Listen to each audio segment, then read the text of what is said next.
I'm going to explain why I have this picture frame in a moment. Stephanie, who's filming this, is also curious to know what I'm doing with this picture frame. We're going to talk about facial framing today. And what does that mean? I want to start with a story of a gentleman that came from another state for hair restoration. He actually came in for something else, and I told him his hair doesn't quite match his face. I can see the pattern doesn't quite work.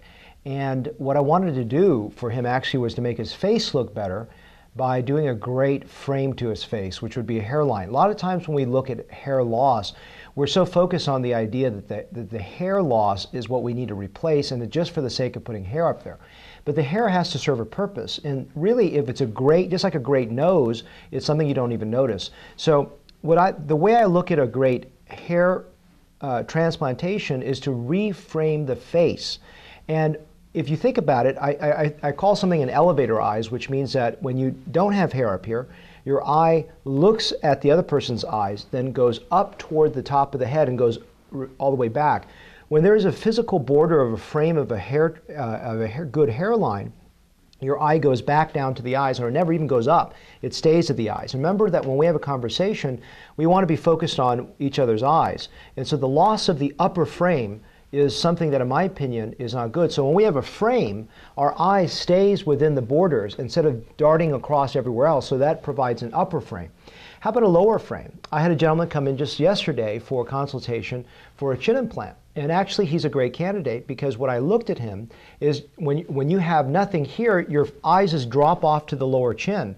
A great chin implant should not be something that's actually even known. You don't even see the person had a chin implant. They just look better, and there's something about it. Your eye doesn't want to go lower to look down here because there's a frame. If there's nothing down here, your eye tends to fall off a cliff on the bottom, just like it falls off a cliff going up. So there's a bottom frame to that area, and the bottom frame to this area, all he needed was a large extended chin implant, a little bit of neck lipocontouring work, and the combination of both of those would provide a great lower frame to the face where your eye goes back to the eyes or never goes down. Now remember, the eye itself is one of the most important areas to frame because when we look at the eye, that's the area that our interest should be. And unfortunately, most traditional eyelid surgery is unframing the eye, lifting away it, pulling it up, making it look unusual, heavy brow lifts, way overcut eyes, sucked out eyes, pulled back. In fact, this morning I just did a lady with fat transfer from the East Coast that had a very unframed eye, and I reframed it to give her back sort of that luscious look that was there before. Again, that's a very much harder concept to understand until you sit down with me, because I think the hairline and the chin makes a lot of sense. So I just want you to understand the concept of facial framing is so important. It's like just like any other picture. By the way, this beautiful hand-done Persian mini carpet was given to me by a wonderful patient, so that's why I'm using this here. And as a thank you, I just wanted to actually show this. But I wanted to have you understand that a very good strong frame in all the right places will bring your eye back to the most important part of attention, which are the eyes. And the eyes are actually another important area, as I mentioned, to be framed. So hopefully that concept of understanding a facial frame is helpful for you to understand beauty and how to bring our attention back to the most important part of our face, which are the eyes. I'm laughing because I was looking at the video just a second ago on the edit, and I'm too lazy to go reshoot another one, but my hair was sticking up a little crazy like, and so I just watered that down. But the reason I'm also reshooting this more part of the video is that I wanted to finish something. I was looking at the frame and I realized there was another point that I wanted to bring up. When you look at the frame, I really talked about the top and bottom portions, but there's a complete frame to the face. I don't want to get too much into how otoplasties and how cheeks frame the face. I think those are a component to this. I don't want to make this more elaborate, but I want to finish the idea of the hairline and the jaw a little bit more carefully. One is the fact that when I was looking at this frame, I realized that I was just talking about the hairline. And the real problem is that you need a temporal hairline. The temporal hairline going across here finishes the frame of the upper face.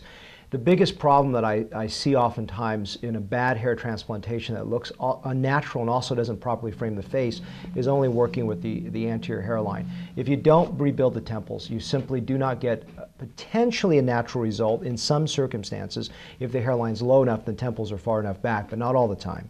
But also, if you do a good temporal rebuild, like I was in Montreal last year for a hair meeting, I mean, half the meeting was all talking about temporal rebuilds, and it really got me to even focus more astutely about the power of a temporal frame. So if you think about the frame, it's here.